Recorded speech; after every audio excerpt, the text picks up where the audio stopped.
Encrypting File System, or EFS, is a built-in Windows way to encrypt individual files or folders for the user that's logged in when encryption occurs. Now take note though, this is not available with every edition of Windows operating system. So, for example, if you're using Windows 10 Home Edition, EFS encryption is unavailable.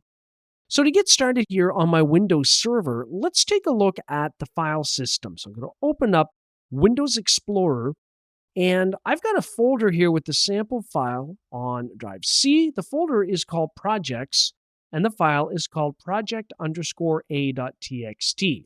Now, nothing has been encrypted yet. What we will see when things are encrypted here in the GUI is a little gold padlock icon. It's kind of hard to see because it's very small, but we will see the padlock icon for folders or files that are encrypted. And before we embark on that, let's go into the Start menu and let's launch the Microsoft Management Console. And before we jump into that, let's go into a command prompt, CMD, and I'm going to go ahead and run MMC, Microsoft Management Console, where I'm going to go to the File menu and add, remove, snap in. The idea here is I want to take a look at any existing certificates I have at the user level on this host. So therefore, I want the certificate snap in. I'll click Add. It's going to be for my user account, who I'm currently logged in as. And so I'm going to drill down on the left under Certificates, Personal, and Certificates. So it looks like we've got an administrator type of file recovery certificate. Okay, let's leave this open and let's go ahead and go back to our Windows Explorer GUI. And I'm going to enable encryption for the Project A text file. Now, take note that that can only happen on NTFS file systems. So if I were to right-click on Drive C and go into Properties, well, I can see from here that the file system type indeed is set to NTFS. Okay, that's great. Let's right-click on the file we want to encrypt, and let's go down to Properties, click on the Advanced button. You can choose to either compress or encrypt the file, but you can't do both at once. So I want to encrypt this, of course. Notice that the Details button is grayed out. So I'm going to click OK and OK. I'm going to tell it I only want to encrypt the file. And after a moment, it's done. Now, it's hard to see, but there's a tiny little gold padlock icon that is now listed on the file, which indicates visually that this is an encrypted file that's been encrypted with EFS, Encrypting File System. As an end user logged in with the account that encrypted that file, everything's transparent. If I double-click to open it up, it just opens it up and I can see what's in the file. If I were to right-click on that file again and go into Properties and into Advanced, the Details button is now available. So we can add users that we want to have access to this file. It's not limited only to the user that was logged in when it was encrypted. So what happens is we have to be able to select users and their certificates to add them to this file. Down below, we have the recovery account. That's the administrator account for the Active Directory domain by default that can decrypt any files from any domain-joined computers. Again, that could be modified too. However, if we wanted to turn off encryption, we would simply remove the check mark, basically reverse our action, and it's done. It's no longer encrypted. We could also encrypt the entire folder. So if I right-click on the Projects folder and choose Properties, go into Advanced, really the same thing I would do for an individual file. And if I were to choose Encrypt Contents to Secure Data, and then click OK and OK, I'm asked if I want to apply it to the folder only or the folder and everything in it. Well, if I choose Apply to this folder only, when I go into that folder, the Project A file is not encrypted. We know that because it doesn't have the little gold padlock icon. Okay, well, that's interesting. However, if I create a new file in there, so let's create a brand new file. We're going to call it project_b.txt. We can already see in the icon that it's encrypted with EFS because it's got the gold padlock. So when you enable EFS encryption for a folder, it will affect new files, at least the way that we have configured it. Now let's go into the command prompt because you can also manipulate encrypting file system using the cipher.exe command line tool. So if I run cipher /?, it gives me some help screens about how to use this command. So I'm going to change directory here, let's say to C:\projects, clear screen. If I do a dir, there's the two project files. But if I simply run the cipher command with no parameters, it simply lists the items in here, the two files, and project A is a file that is unencrypted, that's the U, where project B is encrypted, that's the E. So if I were to issue the command cipher/decrypt or /d for everything in here that is a txt file, now if we clear the screen with CLS and if we run cipher, both files are now unencrypted. In the same way, if I were to run, let's say cipher/e for encrypt, let's say just for everything with every file extension, then it looks like two files were encrypted. And once again, if I clear the screen with CLS, not clear, that's Linux, then I could use the cipher command and now they're showing as being encrypted. Now remember how we had the MMC, the Microsoft Management Console Open Viewing Certificates for the user on this host? Well, if I go back to that, just make sure I'm refreshed, looks like it's refreshed. Notice I've got a second certificate here that wasn't there previously, and specifically, it's an encrypting file system or EFS certificate.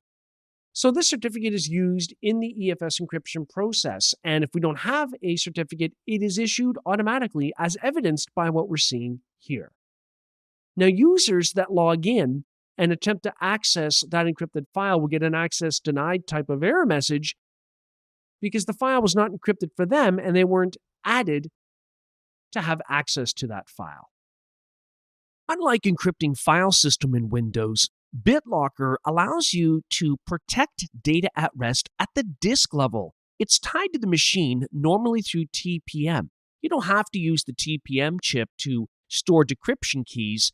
However, BitLocker is a disk volume encryption solution. EFS is for files and folders. So to get started here, Windows Server 2019, if I go to the Start menu and type in Bit, I have the Manage BitLocker option from the control panel. Now, when I click on that to launch it, I get nothing. The reason is because that component has not been installed. It's possible, it's just not there. So I'm going to go into my server manager here in Windows Server 2019, not because this is the only way to add that component, but I do want to add that component, and I can do it here in the GUI. So in the server manager, I can click Add Roles and Features, and I'm going to go through and accept all the defaults for the current host. And I'm interested not in roles, but rather in features.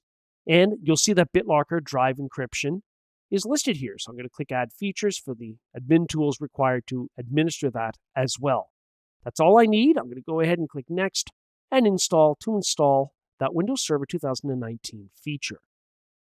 And I'm then told that a restart is pending on this host, so I'm going to go ahead and close out, and I'm going to go ahead and restart it now. Okay, so now that I've rebooted, BitLocker is available, at least as an option. And so if I were to go, let's say, into a command prompt and start issuing commands like manage-bde BitLocker Drive Encryption -status, we'll get just that, status of what's going on. So it says disk volumes that can be protected with BitLocker Drive Encryption, Drive D. So that's interesting. We've got a second disk drive here that isn't yet encrypted, but we can enable BitLocker on it. So I'm going to go to my Start menu, and I'm going to type in Bit, and notice that the Manage BitLocker icon now is not grayed out, but rather available because the component is installed. So we can see that for drive C, BitLocker is currently off. We can turn it on. And the same thing is true here for drive D. I can click on the link to expand it, and I have the option of turning on BitLocker for drive D. It then asks me, how would you like to unlock this drive? Use a password or a smart card? Now, I'm going to use a password, so I'm going to go ahead and enter and re-enter the password, and then I'll go ahead and click Next. Now, it says, how do you want to back up your recovery key? Now, this is going to be important. If the password is forgotten, we can print it or save it to a file.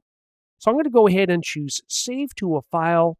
We're just going to store this on drive C for now, but of course, that's useless if the whole machine is encrypted or there's a problem accessing the contents of the drives. So it really should be backed up somewhere safe.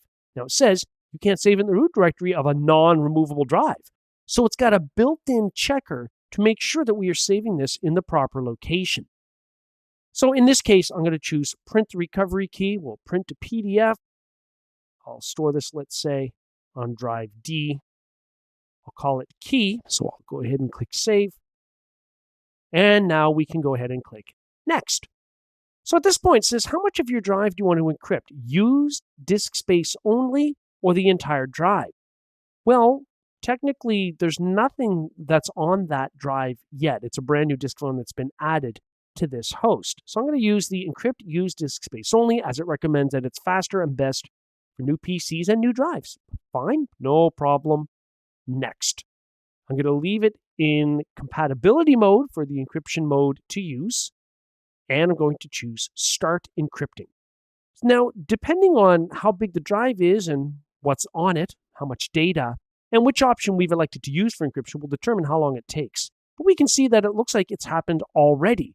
We no longer have the option to turn on BitLocker to protect data at rest on drive D, but instead we have options such as backing up the recovery key, changing the password, adding a smart card, or even turning off BitLocker. So if we were to go back to the command prompt, let's do that again, CMD, and let's issue the command we were issuing in here previously, which was manage-bde-status. We can now see that the conversion status says that used space only is encrypted, and that we're using AES 128-bit encryption. Protection is now on. But of course, when the machine is up and running, the encryption is not enabled. In other words, it's unlocked. So if you had a malware infection on this host, BitLocker doesn't really help with anything, because once the machine is up and running and that volume is unlocked, it's as if it's not even encrypted. So the protection here is at the disk or volume level. So if someone were to steal the disk out of the machine, it had no power, and try to put it on their machine, they wouldn't be able to access it. IPsec, or IP security, is a suite of network security protocols. It can allow for the encryption of IP traffic or for the authentication of it to make sure the message came from the device it says it came from. So we can use IPsec then on an individual machine or in a Microsoft Active Directory environment. We can do it centrally through group policy. So here on Windows Server 2019, I'm going to go into the Start menu and I'm going to type in Firewall. That will let me pop up Windows Defender Firewall with Advanced Security. Now, of course, Windows Defender Firewall can be used to define inbound and outbound rules to allow or deny traffic as it might be. But it's also got connection security rules. Here, we could right-click and build a connection security rule to determine how IPsec should behave. Now, by doing that on this host, we are only configuring IPsec on this host. However, we can also do it centrally through group policy, which would potentially affect multiple computers joined to the Active Directory domain. So from the Start menu, let's open up the Group Policy Management tool. So I'm going to go down under Windows Administrative Tools, and in the G's, sure enough, there's Group Policy Management. Every Active Directory domain has a default domain policy. That's a group policy object or GPO that could potentially contain thousands of settings. Now, it's linked or associated with the domain, so by default, it flows down to all organizational units. Unless we've got an organizational unit or OU, as we do here, that's got block inheritance turned on. That's what that little blue symbol is. So if I right-click, block inheritance means what it says. Do not allow GPO settings from above to be inherited into this OU. And in this case, it's for admins. So let's go ahead and right-click on the default domain policy and choose Edit so we can talk about where to go to configure IPsec connection security rules. That's going to be under Computer Configuration. You have to expand Policies and go to Windows Settings. And under there, you'd then go into Security Settings. This is where the vast majority of Windows security settings are configured in Group Policy. It's at the computer level as opposed to the user level. So the computer that is joined to the Active Directory domain. So I'm going to go down under Windows Defender Firewall with Advanced Security. Just keep drilling down under there so we can see we can specify inbound and outbound rules, just like we could on an individual host, but we can also configure connection security rules. So the difference here is, well, at least by default, these rules will apply to all computers in the domain, of course, except where block inheritance has been turned on for OUs. So I'm going to go ahead and right-click on Connection Security Rules and choose New Rule. Depending on your requirements will determine which type of connection you select here. For example, here I'm going to choose server to server. I want to authenticate connections between specified computers. So I'll select that. I'll click Next. It asks if I want to specify IP addresses on each end of the connection. So we can specify specific IPs that would have this affected. So they would get these settings, in other words. I'm going to leave that to any IP address. Then we have the option. How do we want IPsec to be negotiated? Do we want to request it for inbound and outbound connections, or require it for inbound connections, but request authentication for outbound, or require for inbound and outbound? By requiring for both inbound and outbound connections, that means that the hosts affected by this group policy object and these connection security rules, they will only talk to other machines configured similarly. Now, in a highly secured environment, that might make sense. But if the machine, for example, needs to connect to an internet host, that could be a problem if that internet host is not configured with the same IPsec connection security rules. So I'm going to choose request for inbound and outbound. So if a machine that is communicating with a server affected by this doesn't support IPsec, communication will still take place after checking to see if IPsec could be used. So I'm going to go ahead and click Next. We can use a computer certificate to authenticate machines to one another, but I could also click Advanced and choose Customize, and I've got two authentication methods I could select from, where if the first one fails, the second one kicks in. So if I click Add, it can be Computer Kerberos v5. Now that's the Active Directory Authentication Protocol. So for domain-joined computers, that's a good choice. There already is an implied level of trust by virtue of those hosts being joined to Active Directory. You could choose the older NTLM LAN Manager v2 protocol, PKI certificate, or you could use the least secure option, a pre-shared key, where you would put in the same item on both ends of a connection to allow them to communicate. But because in this case, I only want this applicable to domain-joined computers, it just makes sense to use Computer Kerberos v5. So I'm going to click OK and OK, and I'm just going to continue specifying which network location profile that this applies to. I'm going to leave it selected for all, so whether we're joined to an Active Directory domain network, or on a private network or public. And in the case of a server, servers don't get carried around and moved, at least ideally they wouldn't be. So that probably isn't an issue when it comes to private and public networks. So I'm going to click Next. This is going to be called Request IPsec. And then I'll click Finish. Now at this point, we've got that configured. Let's just switch back to that detailed screen. We've now got Request IPsec, which is now enabled in group policy. Now remember that group policy has to refresh before we can expect to see that on machines joined to the domain. So if I were to go back into Windows Defender Firewall and look at connection security rules, I don't see it there. But if I were to refresh group policy, so let's go to a command prompt, let's run gp update/force to force a group policy update manually just to test it. You wouldn't want to run to every computer on the network and do this, nor would you want to remote into them. It'll just happen automatically. Normally, the refresh interval is approximately between 60 and 90 minutes. Now that group policy has refreshed, if we check Windows Defender Firewall on this individual host, we'll see the request IPsec connection security rule. And when a session has actually been established between two hosts that support IPsec, you would see it under monitoring. Now, if you were to capture IPsec traffic, which I have done using the free Wireshark tool, and then let's say we filter the traffic for ESP encapsulating security payload, I have a number of ESP packet transmissions shown in the capture. Now, if I select one of them and go down into the packet headers, so I've got my standard Ethernet header with the source and destination MAC addresses. I've also got the IP header, which has my standard IP address information, among other items, so source and destination IP. But after that, in the IP header, depending on the traffic, I might expect to see maybe a TCP or a UDP header, but I don't even know what type of traffic this is, because what follows is encapsulating security payload. So I've got encapsulation done here where an entire original packet has been encapsulated and new headers have been added. So in this way, the traffic is protected. For all I know, this could be FTP traffic, but due to ESP, encapsulating security payload mode, I don't know what it is. And so the traffic then is secured. In this demonstration, I will be deploying a private certificate authority, or CA, first in Windows Server on premises, and then in the Amazon Web Services cloud. So let's start with Windows Server first. And I'm going to open my Start menu because I want to go into PowerShell to get started to see what's installed. And here I could, for example, get-Windows feature, and I could ask it, let's say with wildcards around it, for ADCS, Active Directory Certificate Services.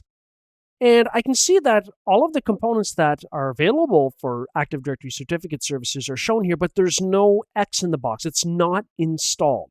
So I could use either the add or install-Windows feature commandlet, it doesn't matter which one, and specify the names of the components that I wish to install here in PowerShell and whether I want to include the management tools. But I can also do this through the Server Manager GUI. So from the Start menu, I'll click on Server Manager. Basically, I can add the ADCS, Active Directory Certificate Services role, and then configure it accordingly after it's there. So I'm going to click Add Roles and Features. Just going to go through the first couple of screens in the wizard, accepting defaults until I get to roles, and I'll turn on Active Directory Certificate Services. And it says, well, what about the remote server admin tools? Yeah, I want those too. So I'll click Add Features and Next. And I'm just going to keep going through the wizard. All I really want is the certification authority. I do have some other options like certification authority, web enrollment, and so on, but I don't want those, just the certification authority piece. And then I'll just go ahead and choose Install. And we can see that the installation has now begun. Okay, before you know it, the feature is installed. So I'm going to go ahead and click Close. Now, this is great because we can establish our own PKI hierarchy to issue digital security certificates to help harden our environment if we're not already doing this. Certificates might be issued to users or devices to authenticate to a VPN, to encrypt files, to secure connectivity to web apps, you name it. So now that we've got that installed, if I go to the Tools menu, we then now have a certificate, or certification rather, authority option. You can also launch that from your Start menu. Now, of course, we get this message initially. It says, well, I can't manage Active Directory Certificate Services. File not found. Okay, no problem. So it still opens up the console. Now, we don't have it configured, so there's nothing to show here in the console, which is why it spawned that error message. So we need to deploy a new CA. That's what this little icon is up here in the notifications area in Server Manager, up by the flag. So if I click there, it says, oh, there's a post-deployment configuration. You need to configure Active Directory Certificate Services. Of course we do. We can't launch the tool until there's a CA. So I'm going to go ahead and click on that. And it looks like we've got the default admin credentials for this host filled in there. That's good. Going to go next. I'm going to select Certification Authority so we can proceed to configure that. Now, we can't have an enterprise CA because the server needs to be a member of an Active Directory domain. We don't have an Active Directory domain, so it's going to need to be a standalone CA. That's fine. I'll click Next. Can't have a subordinate CA until you've got a root. So we're going to start off with root here. That's all we're going to use. I'll click Next. I want to create a new private key. Now remember, the CA's private key is what gets used with a hashing algorithm like SHA-256 to digitally sign the certificates that it issues. Fine. Having said that, let's click Next. SHA-256, all good. That's normal. Now we have to give a name to this CA. So I'm going to call this CA1. And then I'm going to click Next. The validity period for the CA certificate will be 5 years. So within that 5-year period, I need to renew it. Depending on your organization's policy on how PKI should be configured will determine whether you leave that at 5 years or increase it to 10 years or reduce it, whatever the case might be. I'm going to accept the default of 5 years, and I'll click Next. Same on the database locations. Next again. And we've got the summary screen. Okay, let's click Configure to get the CA up and running. And just like that, it says the configuration succeeded. Close. Okay, now let's go back to the Tools menu, but this time it's going to work. We're going to choose Certification Authority. It's not going to squawk about file not found because we have a CA. There it is listed on the left, CA1. Now from here, we would see any issued certificates or anything like that, but we don't have that yet because all we've done at this point is deployed a private CA using Active Directory certificate services. So now let's take a look at how to deploy a private CA in a cloud computing environment, specifically in Amazon Web Services. So to get started here in the AWS Management Console, I've signed in with my AWS account. I'm going to search for ACM. That's the Certificate Manager. I'm going to click on it to open it up. And what I want to do is I want to deploy a new certificate authority. So I'm going to go under Private Certificate Authority. Now this means that the certificates that will be generated are from my own certificate authority, and that means by default, devices will not trust the validity of those certificates. Devices have lists of public certification authorities whose certificates they would trust. Now that list can be modified on devices, but that's just the default behavior. So Private Certificate Authority, I'm going to go ahead and click Get Started. Now I'm going to create a root certificate authority. That's the top of the PKI hierarchy. Now, if we already had a root CA, we could create a subordinate CA for a different business unit that controls its own certificates, or maybe for a different part of the world, different region, different country. But here I'm going to leave it on root CA, and I'm going to click Next. Then I have to fill in some values, such as the name of the organization, an organizational unit, country name, state or province, and so on. So I'm going to go ahead and fill that out. So now that I've filled in all the details, including the common name for the CA, I'm calling it Private CA1, I'm going to go ahead and click Next. I'll accept the default key algorithm, RSA 2048-bit, and I'll click Next. I'm not going to configure a certificate revocation list, or CRL, a curl, otherwise it's called. I'll click Next, and I could add a tag, so metadata. I'm going to add name, and I'm going to call it Private CA1, so it shows up that way when I view it here in the Amazon Web Services interface. So I'm going to authorize this to renew certificates. Certificates have an expiration date, so I want to be able to renew them with the CA. I'll click Next. And on the summary screen, I'm happy with this, so I'm just going to click here to confirm that I might be charged a monthly fee, and I'll choose Confirm and Create. And it's on its way to creating our private CA. It says, your CA was created successfully. Okay, well, I can click Get Started. And here I can see the CA certificate parameters. So the validity is going to be for 10 years. Okay, I can see the signature algorithm here is SHA-256 with RSA for digitally signing certificates that are issued from this CA. I'm okay with both of these, so I'm just going to continue on to click Next and confirm and install to make sure that my private root CA is ready to go. And it is. We can now see private CA1 has a status of active. PKI certificates are used for security purposes, whether it's authenticating to a VPN or securing the communications to and from a secured website that's been enabled for HTTPS. It can be used for encrypting files on a device, and so on and so on. So what we're going to do here is we're going to see how we can customize certificate templates that are used to issue certificates. There are times you might want to customize details like when certificates expire, or how the name of the subject in the certificate is created, and so on. Now, to do this in Windows, I'm first going to launch the Server Manager GUI tool because I want to install the Certificate Services feature. Okay, and now I'm going to click Add Roles and Features, and I'll click Next. Just going to go through and accept the defaults because I want to install it on this server, and I want to install the Active Directory Certificate Services role. So I'll turn on the check mark. It'll ask me if I want to install the additional tools. I'll click Add Features, and then I'll click Next, and then I'll click Next. I don't want any features installed. I'm going to continue on. I want the certification authority installed. I don't want the other components shown here.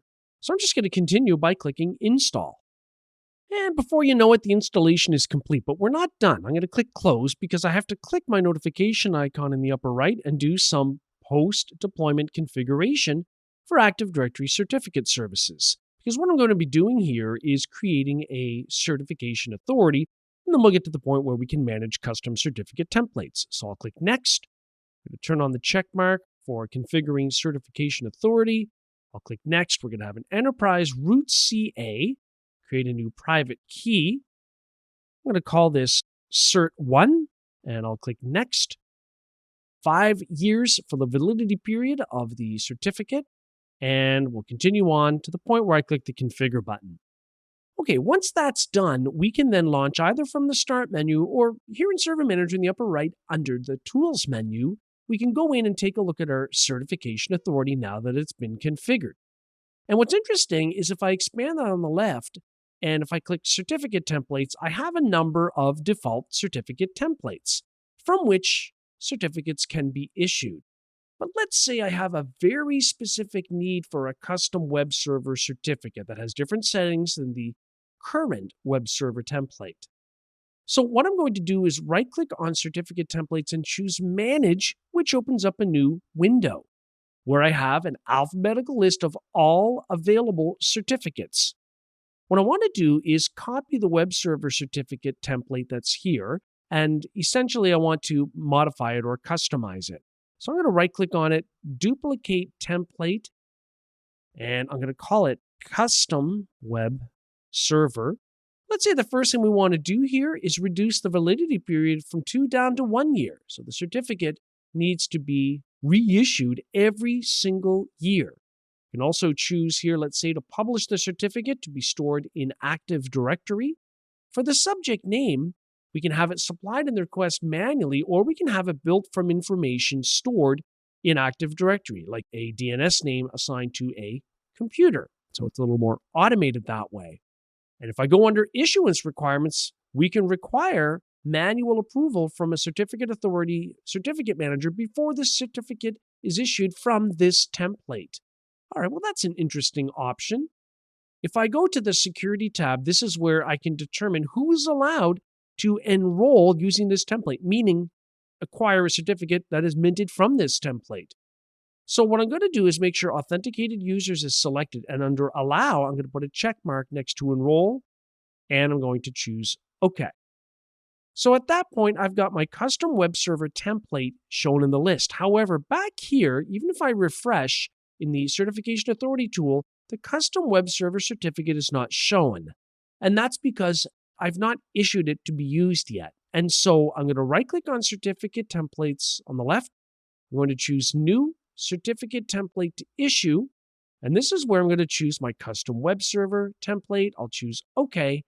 Now it shows up. So for example, if I were to go into a command prompt, now I'm doing it on the same host where I've configured all of that. It could be a different host joined to the domain. But if I run MMC, and let's say I go to File, Add Remove Snap-in, it's going to be certificates for the computer, in this case, or web server. And I'll continue through that. Over on the left, under Personal Certificates, any existing certificates that are issued will show up. Now, because we've just set up our own certificate authority, that certificate shows here.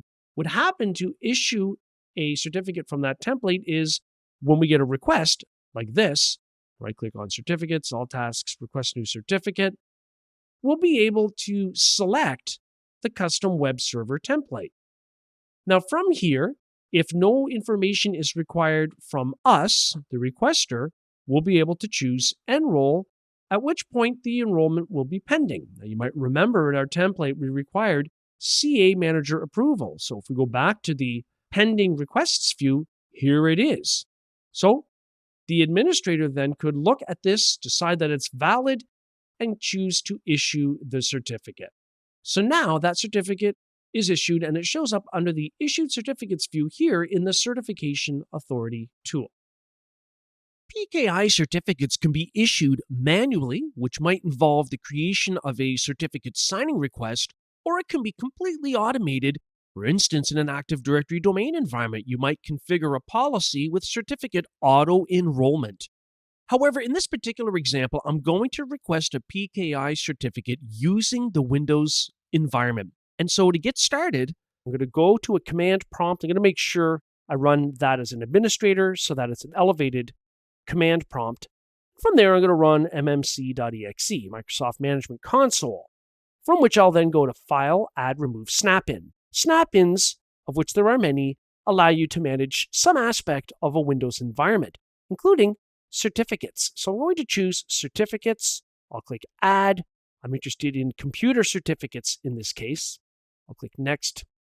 It's going to be for the local computer, so I'll go through that, click OK. And now certificates local computer shows up here in the left-hand navigator. So I can go down under Personal Certificates. All I see here is CA1 because the computer on which I am doing this is actually the server where the authority, the CA, was configured. But I don't have a computer certificate. So I'm going to request one. I'm going to right-click on Certificates, choose All Tasks, Request New Certificate, Next, Active Directory Enrollment Policy, Next. Now from here, I can see all of the templates that are available. And if I have any custom templates that I've created, they may not show up here if the appropriate permissions were not set. For example, I have a custom template called Custom Web Server, but it's not showing up. Even if I choose Show All Templates, I'm not going to see it. Okay, what's the problem? Well, let's cancel out of here and let's fire up under Windows Administrative Tools from the Start menu, the Certification Authority tool. And then in there, I can see CA1. I'm going to right-click on Certificate Templates, Manage. And I'm going to take a look at the Custom Web Server certificate here, because in the security section, we need to make sure that we've got the ability for enrolling. So authenticated users here, notice here has read, but not enroll. Now, we're not talking about auto-enrollment through group policy, just manual enrollment. So I'm going to turn on enroll for authenticated users, because that also includes servers that are authenticated to Active Directory. And in this case, I'll click OK. Now let's flip back into what we were doing. We were in the midst of right-clicking here in our MMC add-on for certificates, all tasks, request new certificate, next, and next. There's Custom Web Server because the enroll permission is now enabled. Perfect. Okay, that's what I want. I'm going to choose that, check mark, and click enroll. And it says succeeded. That was easy. Well, it's supposed to be. So we can see here that we've got a certificate issued to this server's name. That's the fully qualified DNS name of this host, issued by a CA called CA1. So now, if I were to double click, let's say, to take a look here, what's the purpose of the certificate? Ensures the identity of a remote computer. We can also see the validity here is only up to 1 year, and that would come from the template that defines settings such as that. So at this point, we have successfully issued an on-premises PKI certificate, and in this case, it's from a private CA with a custom template. Now, the next thing I'd like to do is request a PKI certificate from a private CA that I've already deployed in Amazon Web Services in the cloud. So to get started, let's take a look at our existing private CA. So here in the AWS Management Console, I'm going to search for ACM, and in the search results, I'll click Certificate Manager. On the left, if I go to private CAs, indeed, there's private CA1 for the Quick 24x7 organization, and its status is listed as active. It's a root CA, so it's at the very top of the PKI hierarchy. If I go to Certificate Manager over on the left, I can click Get Started, and I can request either a public certificate issued by Amazon. I don't want that. I want to request a private certificate issued by my CA. Now understand that when you request a private certificate for security purposes, let's say for a website, that certificate isn't going to be trusted by anyone visiting that website. And that's because it will have been issued from a private certificate authority, which anyone can do. So where's the security? However, that's fine. We can configure devices to trust certificates issued from a private CA if we so choose. So request a private certificate. I'm going to click Request a Certificate. Then I choose the CA from the list. There's private CA1. I'm going to go ahead and click Next. Now for the domain name here, let's say I want to secure a site, www.fakesite1.com, and then I'll click Next. And I can add some metadata here, some tags, so the name will be fake site1. And then I'll click Review and Request and Confirm and Request. Now at this point, in the certificate manager view on the left, we can now see we've got a certificate issued for our site. The status is that it's been issued. So we can go ahead and select that by putting a check mark in the box on the left, and under Actions, we can export the private certificate part of that and protect it with a passphrase if we so choose. But if we're going to be using that certificate within Amazon Web Services, then we really don't have to do anything. We don't have to export anything because we'll be able to select it from a list. There are quite a few ways that PKI certificates can be generated. You can have an on-premises private certificate authority or a cloud-based certificate authority that you have PKI certificates issued from, or you might get certificates issued from a public trusted certification authority. What we're going to do here in the Microsoft Azure cloud is we're going to create a key vault. A key vault is a centralized repository for secret items like PKI certificates. Now, in the key vault here in Azure, we can either import existing PKI certificates we have, or we can generate new ones to be used in the cloud environment. Or even you can export the certificate information and use it outside of the cloud. So let's get started with this. Here in the portal in the upper left, I'm going to start by clicking Create a Resource because I want to start by creating a key vault. So I'm going to type in key vault. I could browse through the categories, but I'll just select it this way to get started. Then I'll click Create. I have to associate this key vault with an existing subscription for billing purposes, so I've done that. I'm going to deploy this into a resource group, which is used to organize cloud resources that are related together in one unit. So I'm going to call this KV172Y8Z. So in the cloud, I want to make sure I'm following organizational naming conventions. So as we build more and more resources, the nomenclature makes sense. The region here, I'm going to select as Canada East. Now the pricing tier is currently set at standard, but if I were to choose premium, it would allow me to use HSM-backed keys. HSM, that's a hardware security module. That is a physical device in an Azure data center. It's a tamper-resistant cryptographic appliance. Now that can be used to handle cryptographic operations like generating certificates, storing encryption keys. It can even offload crypto operations from servers like encryption and decryption so they can use their processing cycles to do other things. However, for my purposes, I don't need HSM-backed keys, but sometimes for regulatory compliance, you might. So it's very important then to know the options and how they apply. So I'm going to leave it on standard. Down below for recovery options, when key vaults are deleted in the Azure cloud, we can determine that the vault will be retained for up to 90 days, which is what I have here. So that's fine. Next is the access policy. Who or what should be allowed into the key vault? Maybe I want to enable Azure disk encryption for virtual machines to be able to come in and get decryption keys.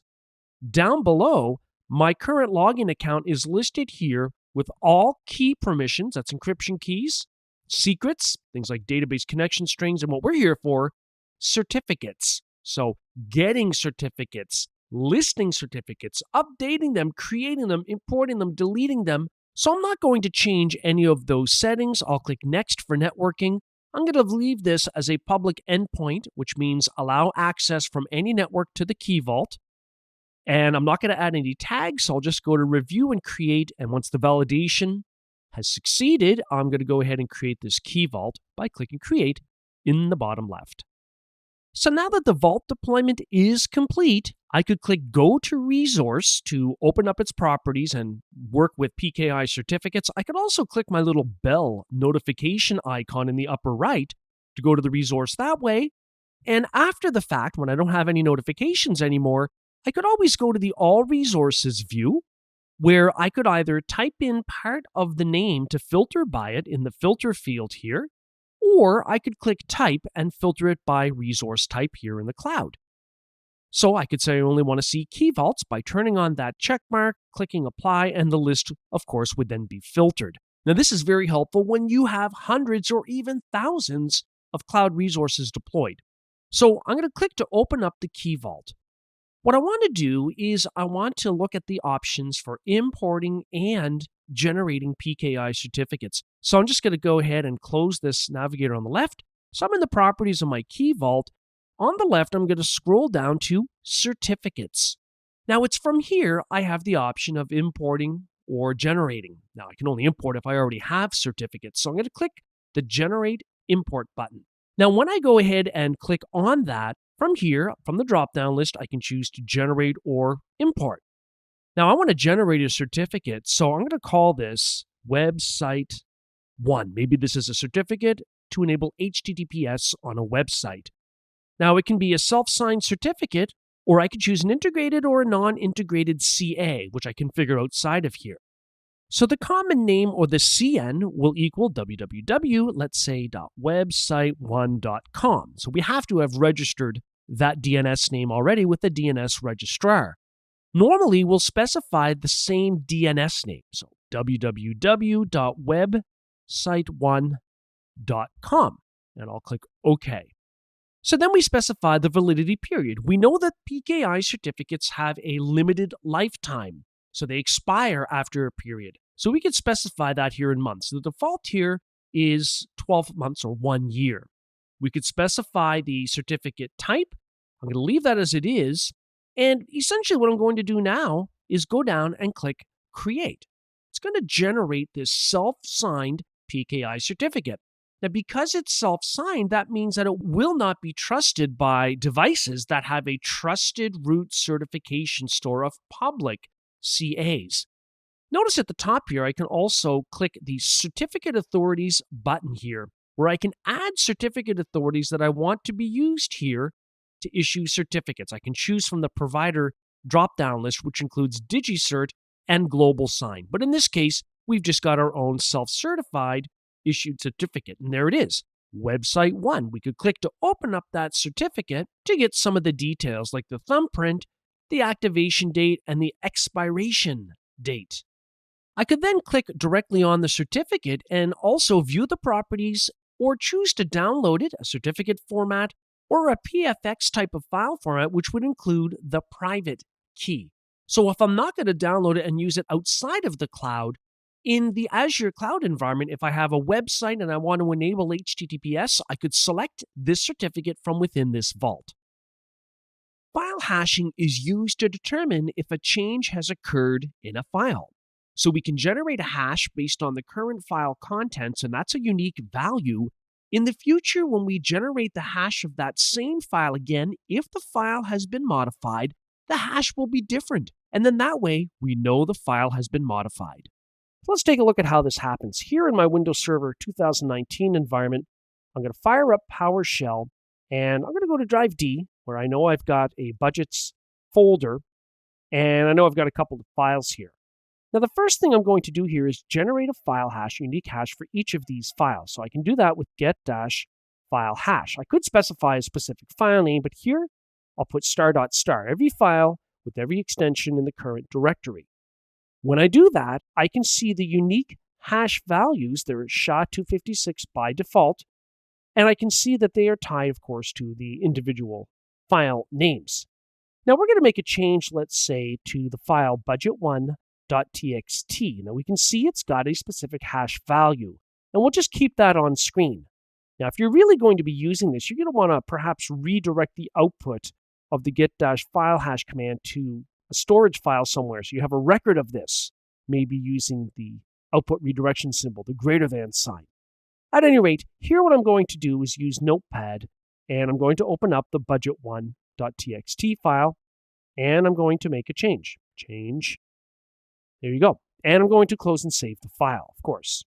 So now what I want to do is I actually want to run get-file hash, but only against, let's say, that single file. I only want to check the hash on budget1. So I'm going to go ahead and do that.